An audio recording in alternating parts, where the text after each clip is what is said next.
नमस्कार बंधुगण welcome to education point channel. तेरे बंधुगण आपण फोन ते न्यू वीडियो बा न्यू इनफॉरमेशन लेके आसी जोटा रही बहुत बड़ वैकेंसी अच्छी जोटा रही कि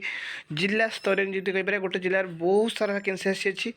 जमीक बहुत आसी vacancy non teaching and teaching आपड़ जदि दशम पास ऊर्ध्व योग्यता अच्छी ताहले यही सब पोस्ट पर इलिजिबल हो पारे कहीं दशम लेवल वैकेंसी अच्छी सहित ग्रेजुएशन पोस्ट ग्रेजुएशन कि बीडी लेवल वैकेंसी रही। तेज आसन देखा कौन कौन वैकेंसी अच्छी केउ पोस्ट सब रही तार आवेदन प्रक्रिया कौन रही तार योग्यता कौन रही तार चयन प्रक्रिया कौन रही सब डिटेल्स ये वीडियो माध्यम कही रखी जमार भिडटी काटी काटी देखिए ना भिडटी शेष पर्यटन देखिए जहाँद्वारा आप फुल डिटेल्स जानीपारे। आपण मैंने बहुत मत देखुं लाइक करूना सेयार करूना सब्सक्राइब मत करूना देखूँ आप लाइक सेयार सब्सक्राइब कर मोटिवेट मिलूँ मत एनकरेज मिलूँ जहाँद्वारा न्यू न्यू इनफर्मेटिव वीडियो मुझे आनीपारुची जदि आप सेयार कर जो मैंने सब से योग्यता अनुसार रही मैंने से पोस्ट अनुसार योग्यता रही से इलिजिबल हो पारे।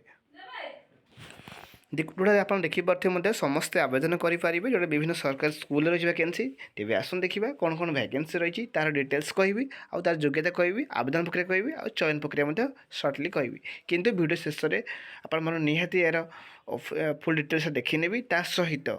मैं डेस्क्रिप्शन जो लिंक देदेवी से लिंक क्लिक कले आप तार फुल डिटेल्स सहित आप्लिकेसन फॉर्मेट सब पाइबे आपण निहाती जॉइन करेंगे सेठारे प्रथम जहाँद्वारा आप सब जिते सारा वैकेंसी आसूँ सबूर डिटेल्स पाए सहित आप्लिकेसन फॉर्मेट मत पाइपर जमी आपने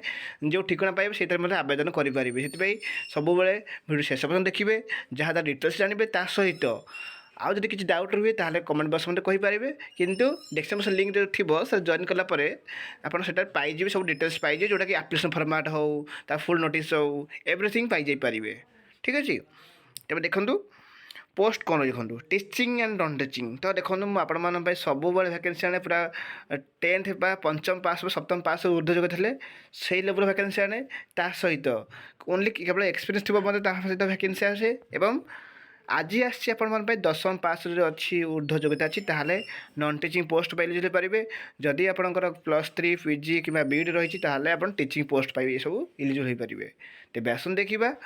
कौन कौन वैकेंसी अच्छी देखो टीजीटी अच्छी पीजीटी अच्छी ऑल सब्जेक्ट अच्छी सहित मैट्रन पोस्ट रही जोटा दशम पास मेंशन रही। तेज आसन देखा ये सब पोस्ट मान कौन रही शिक्षागत योग्यता ताहा मते भलसे बुझेनी देखो योग्यता योग्यता रही दशम पास जदि आप नॉन टीचिंग पोस्ट आवेदन कर दशम पास थे इलिजिबल हो पारे आवेदन करेंगे आउ +3 कि बीड थे सहित आप टीचिंग पोस्ट पर इलिजिबल हो पारे जोटा कि टीजीटी लेवल कहे पीजीटी कहले आप जानते हैं निहाती जोटा कि पोस्ट ग्रेजुएशन पीजी सहित बीड थे इलिजिबल हो पारे कि कनसर्न सब्जेक्ट पीजी रही आवश्यकता रही मोर से बुझी नि आउ डेस्क्रिप्शन लिंक देदेवी से लिंक क्लिक कले आप फुल डिटेल्स सहित आप्लिकेसन फॉर्मेटा पाइबे जोटा कि आवेदन प्रक्रिया को सहज हम आ मन रखिए जो वीडियो देखुं आप शेष पर्यटन देखूँ जहाँद्वारा सब डाउट क्लीयर हो आवेदन प्रक्रिया देखूँ ये रही आवेदन प्रक्रिया जोटा कि ऑफलाइन रही जो डेस्क्रिप्शन लिंक देदेवी से लिंक क्लिक कलापर आपने आप्लिकेसन फॉर्मेट पाइबा सहित फुल डिटेल्स पाइबे सहित ठिकाना मत पाइबे जो ठिकाना आप आवेदन करेंगे किसी वैकेंसी अच्छी जोटा कि नो आवेदन माने नो अप्लाई किसी सेमती ना किंतु आपण मानक डायरेक्ट इंटरव्यू फेस करा पड़ो जब इंटरव्यू भल परफॉर्मेंस करे सिलेक्शन हो जाए आउ किसी वैकेंसी अच्छी जहाँ आवेदन करा पड़ो किसी ऑफलाइन अच्छी मैंने आप पोस्टाल आवेदन करा पड़ो आ जहाँ जो ठिकाना निहाती आप डेस्क्रिप्शन लिंक पाइबे जब किसी डाउट हुए ताले कमेंट बॉक्स मत कहींपारे फुल डिटेल्स आसन सर्टली देखी ना तो देखूँ ये मतलब मेंशन देखो जोटा देखिपे 2/3/2026 आगुरी आप आवेदन करेंगे जोटा कि अच्छी बहुत सारा ओएवी वैकेंसी अच्छी जिला स्तर नियुक्ति कहीपर देखो पाखापाखि 11टा पाखापाखि रही स्कूल रही वैकेंसी जोटी रही सालारी देखो टीजीटी देखो डिफरेंट डिफरेंट सब्जेक्ट अच्छी जोटा आपको मो डेस्क्रिप्शन लिंक रे पाइबे यार फुल डिटेल्स आउ ये रही रजिस्टर पोस्ट और स्पीड पोस्ट आवेदन करेंगे तार फुल डिटेल्स आउ ठिकाना सहित पाइबे तेणुक डेस्क्रिप्शन लिंकटा निहाती क्लिक करेंगे आउ सेटारे जॉइन करेंगे आउ सबूर आप्लिकेसन फॉर्मेट सहित ठिकाना पाइबे जहाँ आवेदन करने को सहज हम जो ठिकाना ठीक अच्छे देखो टीजीटी सालारी 20,000 अच्छी पीजीटी सालारी 25,000 रही तो जल्दी जल्दी आवेदन करेंगे यार आप्लिकेसन फॉर्मेट आस देखी ना देखो ये देखिए ये आप्लिकेसन फॉर्मेट जोटा कि डेस्क्रिप्शन लिंक रे पाइबे ঠিক আছে সঠিক ভাবে প্রথমে প্রিন্ট প্রকার নেবে তারপরে সঠিক ভাবে ফিল আপ করবে তারপরে যে ডকুমেন্টস আবশ্যক রয়েছে সেই ডকুমেন্টস আটাচ করবে দেখুন যদি টিজিটি আবেদন করছেন আপনার টিজিটি পাই নিহাতি କ'ଣ ଦରକାର ଗ୍ରାଜୁଏସନ୍ ସହିତ ବିଇଡ଼ି ଆବଶ୍ୟକତା ରହିଛି ତ ସେ ଅନୁସାରେ 10th ପାଖକୁ ସବୁ ସାର୍ଟିଫିକେଟ୍ସ ମାର୍କସିଟ୍ ଜେରକ୍ସ କରିନେବେ ତାପରେ ଆସରେ ଆଟାଚ୍ କରିଦେବେ ଆକୁ ଭଲ ଭାବରେ ଆପ୍ଲିକେସନ୍ ଫର୍ମଟା ଭଲ ଭାବରେ ଫିଲ୍ଅପ୍ କରିନେବେ ତାପରେ ଆଇଡେଣ୍ଟି ପ୍ରୁଫ୍ ରିଜ୍ୟୁମ୍ ଯାହା ବି ଏକ୍ସପିରିଏନ୍ସ ରହିଛି ତାହେଲେ ସବୁ ଆଟାଚ୍ କରି ଆପଣ ଆବେଦନ କରିପାରିବେ ଯେଉଁ ଆଡ୍ରେସ୍ ଅଛି ଯେଉଁ ଠିକଣା ଥିବ ସେ ଠିକଣାରେ ଆବେଦନ କରିପାରିବେ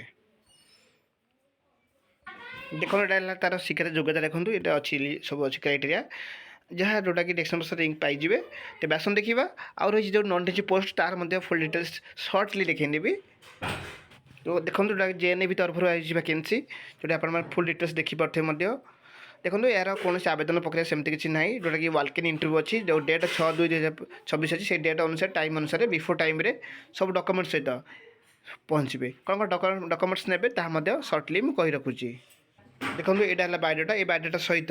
ଆପଣଙ୍କର କ୍ୱାଲିଫିକେସନ୍ ଯାହାର ଆପଣ 10th ପାସ୍ ଅଛି ଦଶମ ପାସ୍ ଅଛି ଦଶମ ପାସ୍ର ଉର୍ଦ୍ଧ୍ୱ ଯୋଗ୍ୟତା ଥିଲେ ହେଇପାରିବ ଯେହେତୁ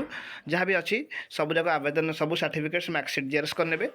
ଜେରକ୍ସ କରିଦେଲା ପରେ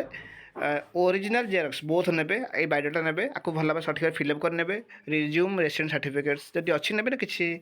ସେମିତି କିଛି ନାହିଁ ତ ନେଇପାରିବେ ତା ସହିତ ଏକ୍ସପିରିଏନ୍ସ ଯଦି ଅଛି ଏକ୍ସପିରିଏନ୍ସ ମଧ୍ୟ ନେଇପାରିବେ ଭିଡ଼ିଓଟି ଭଲ ଲାଗିଲେ ଲାଇକ୍ କରିଦେବେ ସେୟାର କରିଦେବେ thank you for this watching.